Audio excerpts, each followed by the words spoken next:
오늘 함께 나누실 함의 말씀은 히브리서 12장 1절과 2절 말씀입니다.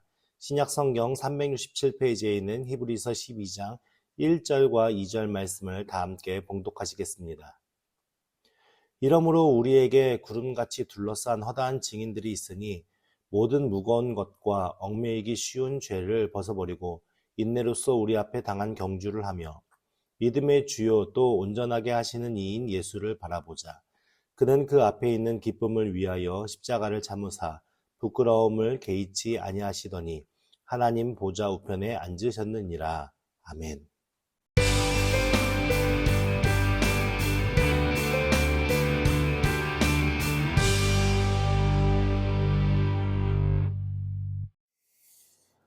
저희가 지난주에 살펴본 말씀은 아브라함과 이삭과 야곱, 그렇게 하나님의 언약을 상속받았던, 기업을 유업으로 이어받았던 그들이 어떤 삶을 살았느냐. 그러면 결국 그들은 하나님의 약속을 받지 못했음에도 불구하고 그들의 믿음은 본향을 찾는 자들을 나타내는 삶이었다라고 고백하겠습니다.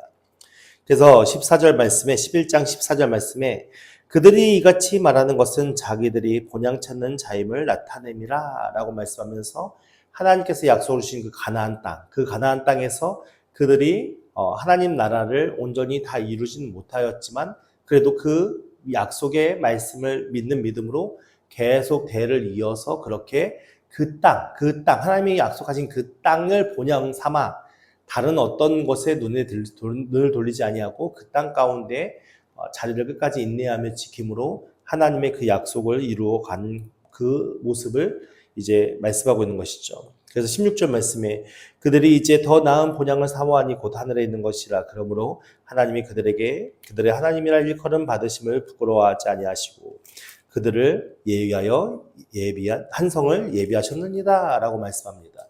그러니까 결국 무엇이 하면 하나님께서는 그들에게 하나님의 나라를 완전히 이루어 주시기 위해 무엇을 예비하셨다고요? 한 성을 예비해 놓으셨다고요.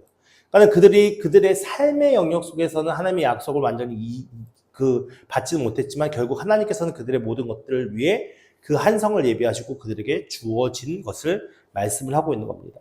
그러니까 이처럼 우리의 믿음의 삶은 이 세상의 것을 위한 삶이 아니라 하나님의 약속을 말씀을 믿고 그리고 그 하나님 앞에 서는 믿음의 삶을 사는 것이 우리의 삶일진데 오늘 우리는 어떠한 삶을 살고 있습니까? 마치 이 세상의 삶이 전부인 것처럼 그렇게 이 세상의 삶에 매몰돼서 살아가고 있는데 실상 우리는 어떤 자라고요? 나그네와 외국인과 같은 삶이다 라고 말씀하고 있는 겁니다. 결국 우리가 하나님 앞에 나아가야 하는 삶이기 때문에 이 세상은 잠시 머물다 갈 나그네와 외국인의 삶이지만 결국 우리가 하나님 앞에 바르게 나아가기 위해서는 어떻게 이 세상의 것을 쫓는 삶이 아니라 우리의 본향, 그 하나님 앞에 사는 삶, 그 앞에 나아가는 삶을 소망하면서 오늘도 그리스도와 함께 동행하는 삶이 가장 복된 삶임을 지난주에 말씀을 통해 살펴보았습니다. 오늘 이제 12장으로 넘어왔는데 그 지난주에 살펴본 그 말씀 이후의 내용들을 간략하게 좀 여러분들에게 설명하자면 계속 그 절 앞에 믿음으로 누구는 이렇게 말씀하고 있거든요.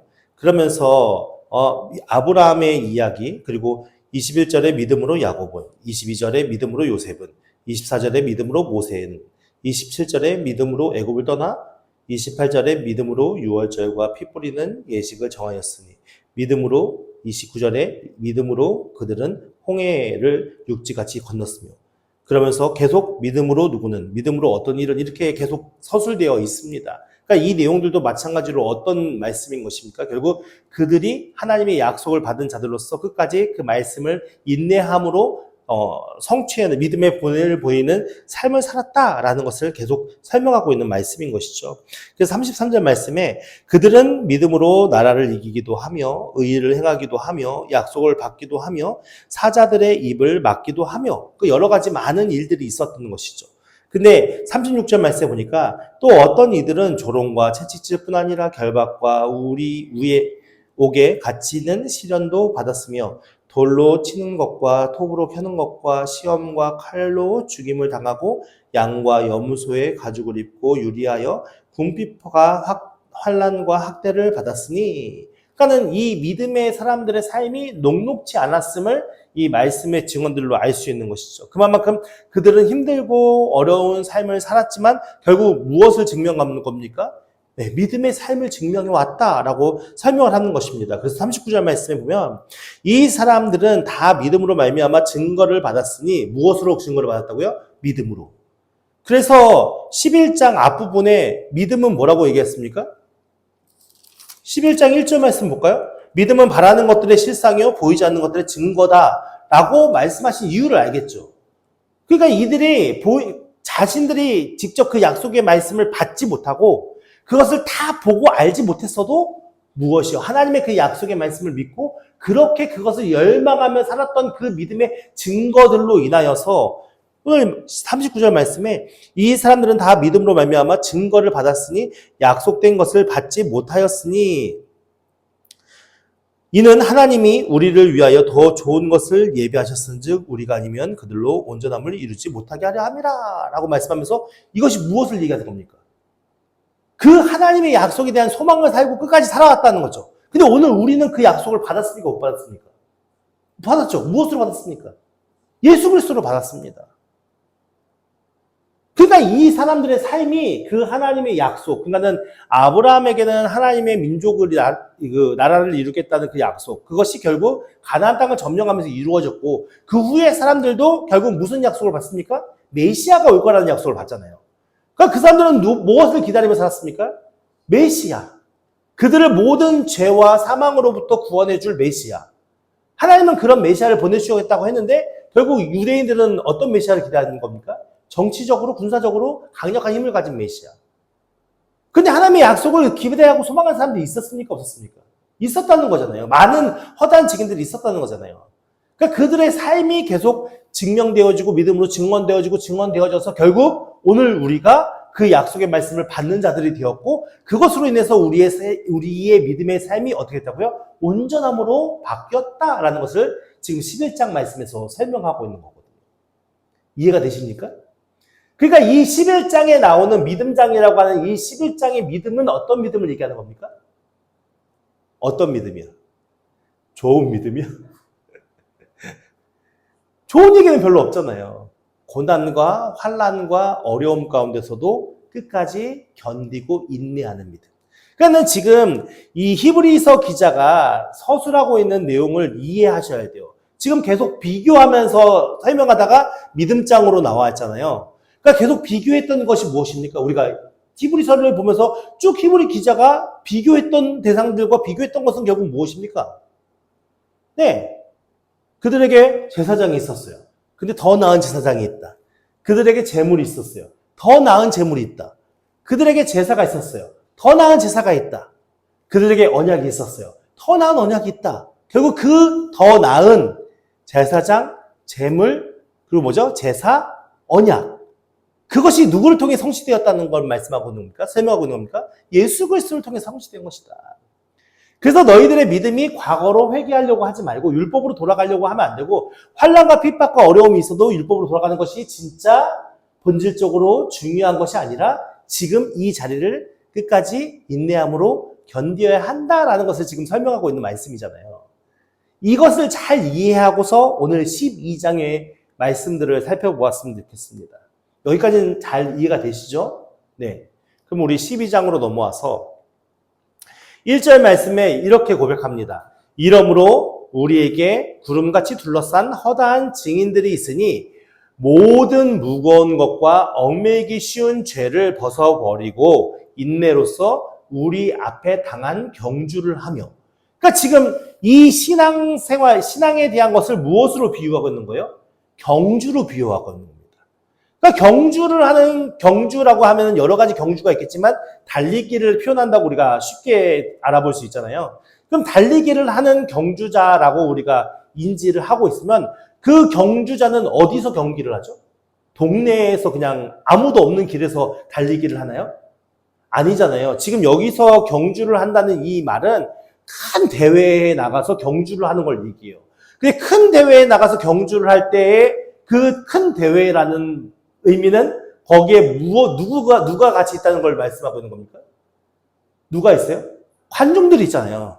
스탠드에 관중들이 많은 사람들이 우리가 올림픽에서 달리기 경주, 100m 달리기 경주하는 사람들을 보면 트랙에서 이렇게 달리는 사람들을 보면 달리는 사람들이 그 가운데서 무대 안에서 경기장 안에서 달리기를 하지만 그 주변에 정말 많은 관중들이 각 나라마다 자신들이 응원하는 사람들을 바라보면서 그것을 지켜보잖아요. 그러니까는 우리에게 구름같이 둘러싼 허다한 증인들이 있다라는 것은 결국 누구를 얘기하는 거예요? 그 경기장의 관객들을 얘기하는 거예요. 관중들을 얘기하는 거예요. 근데 이 관중들이 그냥 관중들이 아닌 거예요. 어떤 관중들입니까? 자기 선수가 경기에서 이기기를 바라는 마음으로 응원하는 사람들이잖아요. 근데 그 사람들이 어떤 사람이냐면 앞에 이러므로라고 했잖아요. 1절 처음에 시작하는 단어가 뭡니까? 이러므로. 그러면 이 이러므로라는 말씀은 결국 무엇을 받는 겁니까? 11장 앞장에 있는 내용들을 다 받는 거잖아요. 그러니까 지금 11장에서 믿음으로 누구는 막 이야기하면서 결국 그것이 그들이 각각 받은 약속의 말씀을 지켰던 믿음의 선진들의 삶의 믿음의 그 모습을 계속 설명한 거잖아요. 그렇게 많은 증인들이 지금 어디에 있는 거예요? 관중석에 있는 거예요. 관중석에. 우리의 경주를 보고 있는 거예요. 근데 그 사람들이 우리의 경주를 보면서 어떤 마음으로 그 경주를 보겠습니까? 우리가 이겨내기를 바라는 마음으로 그 경주를 바라보는 거예요. 지금 어떤 그림인지 이해가 되십니까? 이것이 머릿속에서 잘 그려져야 돼요. 그러니까 스타디움 같은 데서 많은 진짜 관중들이 있는데 이 모든 관중들은 다 그동안의 믿음으로 자신의 삶을 증명했던 믿음의 선진들인 거예요. 그 믿음의 선진들의 관중으로 빼곡하게 가득하게 구름같이 많은 증인들이 앉아 있는데 지금 누가 경주를 뛰고 있는 거예요? 내가 경주를 뛰고 있는 거예요. 내가 경주를 뛰고 있는데 그 모든 관중들이 한결같은 마음으로 누구를 응원하고 있는 거예요? 나를 응원하고 있는 거예요. 잘 뛰다 잘못 뛰다 이게 아니라 끝까지 그 경주를 보세요. 그렇게 관중들이 있는데 이 어떻게 경주를 해야 하냐면 모든 무거운 것과 여러분 달리기 경주를 하는 사람이 쌀까마귀를 지고 달리기 경주를 하면 이길 수 있겠습니까? 그러니까 얼마나 가볍게 뛰느냐가 중요한 거잖아요. 그래서 요즘에는 옷도 일반적으로 그냥 셔츠 하나만 입고 이렇게 유니폼만 입고서 달리기를 하잖아요. 근데 그 유니폼조차도 공기저항을 덜 받고 무게가 덜 나가서 뛰는 사람으로 하여금 불편함이 없이 만들려는 게 오늘 요즘의 스포츠 과학이잖아요. 마찬가지로 경주를 하는 사람은 무거운 걸 짊어지면 제대로 뛸 수가 없어요. 그러니까 결국 무엇을 하라고 합니까? 네, 지금 내가 그 경주를 하는데 불필요한 모든 것들은 다 무엇 하라고요? 벗어버리라 라고 말씀하고 있는 겁니다. 내가 지금 하나님 앞에 믿음의 경주를 해나가는데 이 경주를 하기에 불편한 무거운 것들은 다 벗어버리래요. 그리고서 무엇이라고 말씀하냐면은 얽매이기 쉬운 죄를 벗어버리라 라고 말씀하셨잖아요. 이 얽매이기 쉬운 죄라는 말이 어떤 의미냐면은 쉽사리 함정에 빠지는 죄를 얘기해요. 쉽사리 함정에 빠지는 죄. 그래서 혹자는 어떤 학자들은 뭐라고 얘기하면 쉽사리 함정에 빠지는 죄니까 쉽사리 함정에 빠지는 그 죄가 하나님에 대한 불신앙 아니냐. 왜냐면 우리는 예수님을 믿기 이전에 하나님을 인정치 않는 삶을 살았잖아요. 그러니까는 그런 삶이 우리에게 익숙해지다 보니까 하나님을 인정하는 삶이 쉬울까요? 하나님을 인정하지 않는 삶이 쉬울까요? 하나님을 인정하지 않는 삶이 쉽죠. 어떤 사람은 그 불신앙이다라고 표현하는 학자도 있고 또 어떤 학자는 뭐라고 얘기하면은 우리가 이제 밀림 같은 정글에 같은 곳에 우리가 같이 있는 거예요. 그러면 이제 밤이 되면 우리가 맹수들의 습격을 당할 수 있잖아요. 그 맹수들의 습격을 당하지 않게끔 큰 불을 우리가 모닥불을 이렇게 피워놓고서 거기 같이 이제 경계하면서 거기서 이제 버티고 있는 거죠. 근데 맹수들은 어떻게 합니까? 그 주변을 계속 맴돌면서 틈을 찾는 거예요. 조금 멍 때리거나 허술한 인간이 있으면 달려들어서 잡아먹으려고. 이와 같은 상황이다라고 주장하는 학자들도 있어요. 그러니까는 이 얽매이기 쉬운 죄, 함정에 빠지기 쉬운 죄, 뭐 우리 각자가 이 말씀의 의미를 이게 묵상하다 보면 각자가 느껴지는 어떤 우리의 연약함들이 보여질 건 아니에요. 그러니까는 여기서 무거운 것과 얽매이기 쉬운 죄를 벗어버린다라는 것이 경주자 입장에서는 매우 중요한 가운데 있죠. 실질적으로 고대에서 경주를 할 때 보통 경주하는 사람들이 성별로 따지자면 남자들이 달리기를 했을 거 아니에요. 근데 이 남자들이 달리기 할 때 어떻게 달리기 했냐면은 이게 달릴 때에 불편함이 없게 하기 위해서 나체로 달리기를 했대요. 진짜 아무것도 걸치지 않고 나체로 달리기를 한 적도 있고, 그래서 그 경기장 안에는 여자들은 아예 들어오지 못하게끔 통제했던 경우도 있었다고 하더라고요. 그만큼 우리가 경주를 잘하기 위해서는 그만큼 우리가 짊어지고 있는 것들을 내려놓는 것이 필요한 것이고, 그리고 우리가 함정에 빠지기 쉬운 연약한 죄의 모습들을 우리가 벗어버리는 게 중요한 거죠. 그래야 우리가 열심히 잘 달릴 수가 있으니까. 근데 보세요. 우리는 지금 어떤 자입니까? 우리가 산책하는 자가요? 경주하는 자예요. 경주하는 자면 어떤 상태에 있는 거죠? 그냥 옆에 사람과 싸움을 하고 있는 거나 마찬가지예요. 누가 빨리 갔느냐의 싸움을 하고 있는 거예요. 근데 그 빨리 갔느냐의 싸움을 하고 있는 우리에게 어떤 경주를 하냐면은 인내로서 경주를 하래요. 그러니까 이기기 위한 경주를 해야 되잖아요. 우리가 사실은 경주자라면. 달리기 선수라면 1등하기 위한 달리기 선수가 되어야 될 거 아니에요. 근데 여기서 무엇이라고 말씀하고 있습니까? 네, 인내로서 우리 앞에 당한 경주를 하래요. 그 이유가 무엇일까요? 이유가 무엇일까요? 우리는 지금 경주자인데 우리가 지금 경주자에서 싸움에서 이기는 경주를 하라는 게 아니라 인내로서 경주를 하라고요. 왜 인내로서 경주를 해야 할까요?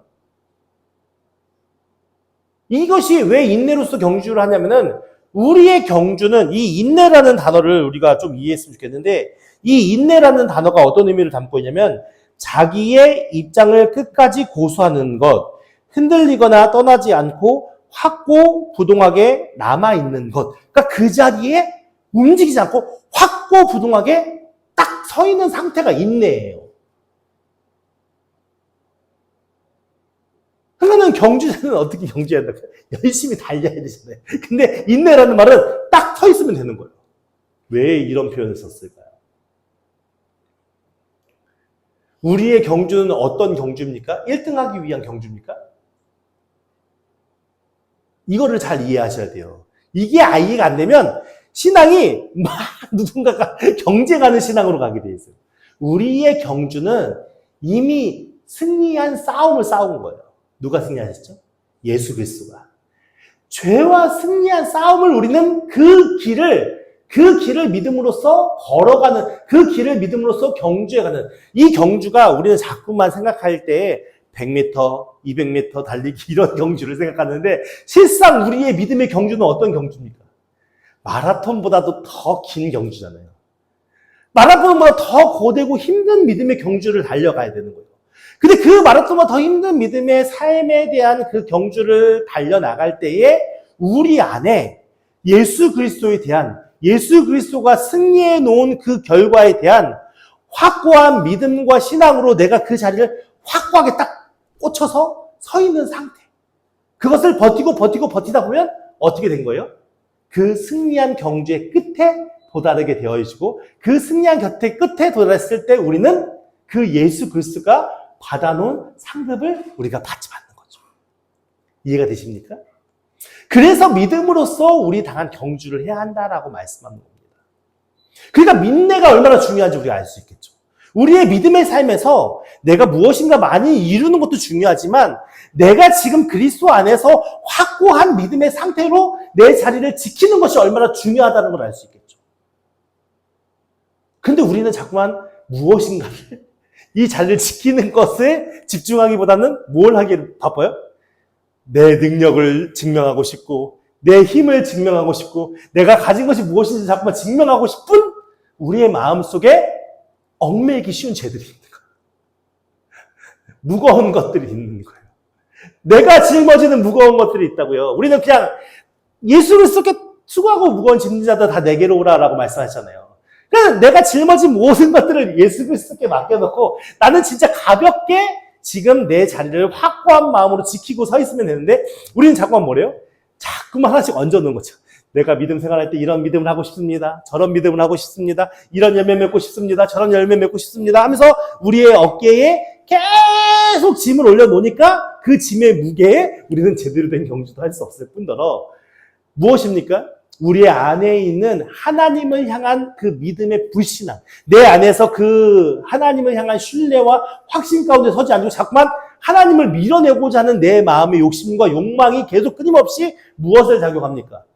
이 믿음의 경주 안에서 내가 확고하게 내 자리를 지켜나가는 것이 아니라 자꾸만 여기도 기웃거렸다가 저기도 기웃거렸다가 여기도 기웃거렸다가. 왜 이단에 빠지죠? 왜 잘못된 신앙으로 치우치게 되어지죠? 근데요, 여러분들 잘 생각해 보면요, 거의 대부분 그들이 갖는 종교적인 욕심 때문에 그래요. 그렇지 않습니까? 오늘 내가 나의 삶에서 하나님께서 내게 주어진 삶 안에서 그 하나님과 바른 동행을 하고 바른 믿음과 바른 신앙에 서 있다면 무엇이 더 필요합니까? 무엇이 더 우리를 채워야 합니까? 근데 우리는 무엇이 잘못됐습니까? 네, 오늘 내게 허락하신 하나님의 은혜를 우리가 곰곰이 그 안에서 기쁨으로 평강과 안식 가운데 누리고 즐기는 것이 중요한 것이 아니라 자꾸만 무엇이요? 경주를 해야 되니까 내가 이 사람보다는 조금 믿음이 좋았으면 좋겠고, 내가 저 사람보다 조금 더 열매 많이 맺었으면 좋겠고, 내가 저 사람보다 좀 더 하나님을 더 알았으면 좋겠고, 이런 우리 안에 얽매이기 쉬운 죄, 무거운 것들이 바른 경주를 하지 못하게 방해하고 있는 거예요. 그러면 우리의 믿음의 삶이 어떤 믿음의 삶이어야 되는지 이해가 되십니까? 그래서 여러분들 다른 사람이 중요하지 않아요. 어떤 누구하고도 비교하지 마세요. 우리는 서로 비교의 대상이 아니에요. 어떤 대상입니까? 사랑해야 할 대상이죠. 우리는 서로를 사랑해야 할 대상이지, 내가 비교하면서 무엇이 맞네, 무엇이 적네, 내가 무엇을 더 잘하네, 무엇을 더 못하네, 그런 걸로 우리의 자존감을 채우려 하지 마시고, 여러분, 하나님께 나아가 보십시오. 하나님을 향해 나아가면 우리의 자존감은 당연히 채워질 수밖에 없어요. 하나님은 우리를 사랑하셔서 자신의 아들까지 아낌없이 내어주신 사랑으로 우리를 지키시고 보호하시고 우리와 함께 하시는 분이 하나님이시라고요. 근데 우리는 왜 자꾸만 자존감을 다른 사람과 비교하면서 채우려고 하냐고요. 하나님 앞에 나아가면 당연히 우리 안에 무엇이 채워져요? 그 하나님의 사랑으로의 자존감이 채워지게 되어지고, 그 하나님의 사랑으로서의 자존감이 채워져야 내 믿음과 신앙이 온전하게 바르게 하나님을 향해 나아갈 수 있는 신앙이 될 수 있는 거예요. 그러면 확고하게 내 자리를 지키며 나아갈 수 있는 자가 되겠죠. 그러니까 이 12장 1절 말씀이 얼마나 우리에게 많은 도전과 많은 위로와 많은 힘을 주는 말씀인지를 우리가 곰곰이 묵상할수록 더 깊이 알 수 있는 말씀인 것이죠. 그러면서 2절 말씀에 이렇게 고백합니다. 믿음의 주요, 여기서 주라는 말은 창시자라는 의미를 담고 있거든요. 창시자. 그러니까 창시자가 뭐예요? 처음 이제 시작한 사람을 얘기하잖아요. 그리고 온전케 하신이라는 것은 완전함을 얘기한 거거든요. 그러니까 믿음을 우리에게 시작하게 하시고 그것을 완전하게 하신 이가 누구시라고요? 예수. 그 예수를 어떻게 하라고요? 바라보라고요. 이 바라보라는 말의 의미가 우리가 이렇게 산책하다가 야 낙엽이 너무 아름답다. 이 산은 진짜 멋있게 생겼구나. 야 어떻게 눈이 내리는 장면이 이렇게 멋있냐? 이런 걸 얘기하는 게 아니에요. 우리가 유리창을 보면 유리창이 개폐형 유리창이 있고 픽스형 창이 있잖아요. 픽스형 창은 움직일 수 있습니까? 없습니까? 픽스라는 말은 움직일 수 없이 고정되어 있다는 거예요. 그러니까 여기서 바라보라는 것은 딱 딴 데 쳐다보지 말고 딱 거기만 고정시켜 놓으라는 말씀인 거예요. 그러니까 보세요. 100m 달리기 하는 사람이 이제 저 100m가 달리가면 이렇게 엎드려서 출발할 거 아니에요. 엎드려서 출발하고 있는데 옆을 보고 있으면 제대로 뛸 수 있겠습니까? 달리기 하는 사람은 무엇만을 바라보게 됐어요? 꼬린점만 바라보게 되어 있어요. 그 꼬린점을 바라봐야 내가 그 방향을 향해서 바르게 뛰어갈 거 아니에요. 마라톤 선수도요, 내가 가고 싶은 대로 막 뛰는 거 아니에요. 안내위원들이 이미 길을 다 깔아놨어요. 그 길을 한치야 못해도 계속 똑바로 가면서 어디로 뛰면 내가 잘 뛸 수 있을까 생각하면서 뛰는 거예요. 그러니까 우리의 경주는 어떤 경주여야 되냐? 어떤 상황과 어떤 환경과 어떤 순간에서도 예수 그리스도를 쳐다보는 그 시선이 바뀌면 안 돼. 고정되어 있어야 한다는 말씀인 거예요. 여러분, 죄가 뭔지 아십니까? 죄? 히브리어의 죄의 의미가 무엇이냐면, 양궁 선수가 활을 쏠 거 아닙니까? 활을 쐈을 때 활을 어디다 쏴요? 사람에게 쏘는 거 아니잖아요. 동물에게 쏘는 거 아니고 관역판에다가 활을 쏠 거 아니에요. 그러면 그 관역판에다가 활을 못 맞추는 게 죄예요. 그러면 관역판에 활을 못 맞춘다는 얘기는 뭡니까? 물론 활 쏘는 실력이 부족해서 못 맞출 수도 있다고 생각하지만 누구나 쏘아서 맞출 수 있는 관역판인 거예요. 근데 내가 그 관역판에 활을 못 맞춘다는 이야기는 결국 뭡니까? 조준점이 잘못됐다는 얘기죠. 관역판을 보지 않고 딴 데 쏜다는 얘기예요. 그러니까 결국 우리 안에 죄라는 것은, 근본적인 죄라는 것은 하나님을 보지 못하고 예수 그리스도를 보지 못하고 결국 우리의 시선과 마음이 그리스도께 고정되어 있지 않은 상태에서 하는 모든 행위가 다 죄일 수밖에 없는 거예요. 그러니까 우리가 경주자라면 당연히 그 경주자가 꼬린 지점을 바라보면서 달리기를 해야 되는데 우리는 주변에 너무 산만해. 그래서 달리다가 예수님만 보는 게 아니라 여기 좋은 집도 많은데? 좋은 차도 있네? 이 사람은 이런 삶을 살고 있네? 저 사람은 저런 기쁨을 누리고 있네? 야, 이것도 재밌겠는데? 저건 재밌겠는데? 그러니까 우리가 믿음의 길을 곧게 가는 게 아니라 이렇게 갔다가 저렇게 갔다가 뱅글뱅글 나갈 때마다 하나님께서 어떻게 하시겠어요? 우리를 내버려 두시면 돼요? 안 돼요? 안 되잖아요. 우리를 그런 대가, 그런 많은 희생을 지불해서 하나님 자녀 삼았는데 자꾸만 빙글빙글 돌면은 어떻게 하실까요? 그러니까 채찍질 하시는 거예요. 우리가 다음에 살펴볼 말씀에 하나님이 살아가시기 때문에 훈계하시고 하나님이 살아가시기 때문에 우리를 채찍질 한다는 말씀이 나오잖아요. 여러분, 우리가 어떤 존재인지를 잊지를 말아야 돼요. 자꾸만 우리는 이 세상의 삶이 전부인 것처럼 착각하며 사는데 우리는 하나님을 믿는다는 그 순간부터 이 세상의 삶은 어떤 삶이라고요? 외국인과 나그네와 같은 삶인 거예요. 근데 외국인, 제가 캠핑을 잘 안 가봐서 잘 모르겠는데 유튜브를 보니까 어떤 사람은 캠핑을 가는데 캠핑 장비만 1.5톤 트럭에다가 가득 채워서 막 그렇게 다니더라고요. 그러면서 그 텐트를 쳐놓고 한 3개월 동안 야영하기 이런 거 하는 유튜브들도 많더라고요. 근데 우리가 나그네와 같은 삶, 잠시 천막 쳐놓고 잘 지내다가 또 하나님이 가라면 또 가서 잠깐 천막 치고 이런 삶을 사는데 우리의 짐이 많으면 많을수록 편하겠습니까? 지금처럼 교통수단이 좋으니까 차에 싣고 다니지 과거 옛날에는 그걸 다 들고 다녀야 되는데 그런 삶, 나그네와 외국인 같은 그런 삶을 살 때에 우리의 짐이 많으면 많을수록 편하겠습니까? 불편하잖아요. 짐이 적으면 적을수록 편한 거잖아요. 근데 왜 그렇게 우리는 끊임없이 그렇게 많은 짐을 지고 싶을까요? 참 안타깝죠. 그래서 우리의 시선이 예수 그리스도께 딱 고정시켜야 돼요. 그 예수 그리스도께서 믿음의 창시자가 되셨고 온전케 하시는 이, 완전하게 하신 이 분이 예수님이잖아요. 그 예수 그리스도께서 이 세상의 모든 삶을 보여주셨잖아요. 근데 그는 그 앞에서 무엇을 위하여? 그 앞에 있는 무엇을 위하여라고 써 있습니까? 기쁨을 위하여래요. 예수님이 어떤 기쁨을 위해서 십자가를 지셨을까요? 예수님 앞에 어떤 기쁨이 있습니까? 우리가 생각할 때는 예수님께서 이제 십자가를 지시고 하나님 나라 우편에 앉아 계시다가 이제 왕이 되는 거, 이 모든 것에 다스리는 왕이 되시는 거잖아요.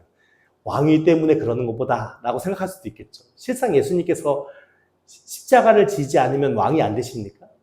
아니라 그 예수님의 기쁨은 예수님을 향한 예수님이 스스로 받는 기쁨이 아니라는 걸 알 수 있는 거예요. 그럼 그 예수님 앞에 있는 기쁨은 무엇이겠습니까? 오늘 우리는 어떤 자라고요? 경주하는 자고 예수님은 그 경주하는 우리를 위해서 십자가를 대신 지셨습니다. 그럼 예수님은 그 십자가를 지셨을 때에 기쁨을 위하여 지셨다고 했거든요. 어떤 기쁨이겠습니까? 예수님을 만나는 예수님이 지신 기쁨은 어떤 기쁨이냐면 결국 예수님과 그 백성들 관계를 보면 알 수 있겠죠. 우리는 그리스도의 무엇입니까? 교회이면서 신부이잖아요. 그러니까는 이 십자가의 의미를 통해서 결국 우리와 예수님은 결혼하는 거죠. 그러니까 유대인들은 2번 결혼한다고 했잖아요. 처음에 정략식을 하고 그리고 각자 준비하는 시간을 갖고 나중에 신랑 아버지가 때가 되었다 했을 때 신랑이 신부를 맞으러 오잖아요. 그러니까 예수님의 기쁨은 그 기쁨을 얘기하는 거예요. 나중에 신부된 교회, 성도들을 맞을 기쁨. 그러면 그 기쁨은 예수님 혼자만의 기쁨입니까? 신부인 우리에게도 큰 기쁨인 거죠. 그 앞에 놓인 기쁨을 위해서 무엇을 참으셨다고요? 십자가를 참으셨대요. 근데 십자가가 우리가 단순히 고통과 아픔만을 얘기하는데 그 십자가는요, 당대에 가장 흉악하고 비난받아 마땅한 사람들이 짊어졌던 게 십자가예요. 유대인들은 십자가를 나무에 매달린 자를 어떻게 생각했냐면 나무에 매달린 자보다 뭐라고요? 하나님 앞에 저주받은 자라고 생각했다고요. 그러니까 모든 멸시와 조롱과 어떻게 보면 인간이 고통당하는 모든 고통과 아픔이 그 십자가 앞에 있는데 그것을 참으시고 그 부끄러움을 개의치 아니하셨다. 그 사랑의 깊이를 우리가 오늘 이해할 수 있을까요? 감히 우리가 이루어 짐작 어떻게 표현할 수 없을 것 같아요. 결국 그 모든 것을 감내하셨던 이유는 나중에 신랑 되신 그리스도께서 신부 되신 교회와 함께 연합하여서 하나님 나라에 이르기 위함이 그것이 우리에게 그리스도에게 기쁨이 되어서 그 모든 수치와 멸시와 조롱과 그 모든 것을 다 친히 감당하시고 오늘 우리에게 은혜로 주어지셨고 결국 지금은 어떻게 해요? 하나님 우편의 보좌에 앉으셔서 우리를 위한 성을 예비해 놓으시고 이제 아버지가 됐다. 그때까지 누구를 위해서? 우리를 위해서 여호와 하나님 앞에 기도하시는 분이 예수 그리스도시다. 근데 우리는 그 예수 그리스도를 버려두고 무엇을 바라보고 있습니까? 무엇에 정신 팔려 살아가고 있습니까? 무엇을 향해 나아가고 있습니까? 그 우리의 종착지는 그 예수 그리스도를 만나는 그 혼인 천국잔치인데 여러분 우리가 더 이상 미혹당하지 않았으면 좋겠습니다. 우리가 더 이상 다른 무엇에 현혹되지 않았으면 좋겠습니다.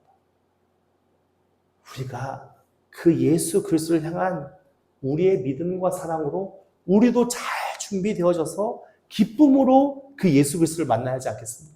예수님께서 우리를 위해서 그 십자가와 부끄러움과 그 모든 것을 개의치하고 참으셨던 것처럼 오늘 우리가 그 사랑하는 예수님을 만나기 위해 이 땅 가운데 잠시 환난과 고통과 어려움의 그 삶, 나그네와 같은 삶, 고통과 힘듦이 있을지라도 그곳에서 끝까지 인내하면서 그 우리 앞에 당한 믿음의 경주를 완주하는 사람이 되어야 하지 않겠습니까?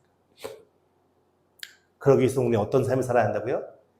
무거운 것을 내려놓고 얽매이기 쉬운 죄를 내려놓고 오직 그리스도만 바라보는 믿음의 경주자로 살아야 하는 것입니다. 오늘 말씀을 마음 깊이 다시 새기면서 우리가 하나님 앞에 우리의 마음의 고백을 담은 기도로 주님 앞에 서길 소망합니다. 주여, 내가 지금 무엇을 바라보고 있습니까? 내가 지금 무엇에 마음 뺏겨 있습니까? 내가 주님 만날 날을 고대하며 기쁨으로 나의 삶을 믿음으로 살아야 할진데 오늘 나는 왜 그렇게 내 스스로가 무거운 짐을 지려고 하고 왜 내가 그렇게 얽매기 쉬운 죄를 끊임없이 안고 주님을 불신하면서 그 예수 그리스도를 바라보지 않는 연약한 믿음 가운데 살아가고 있습니까? 우리 스스로를 주님 앞에 회개하면서 이 시간 오직 그리스도 대신 우리의 종착지 그 신랑 되신 예수님을 만나는 그날까지 이 믿음의 경주를 확고하게 인내함으로 승리하는 삶을 살게 해달라고 이 시간 우리 함께 기도하는 시간을 갖도록 하겠습니다.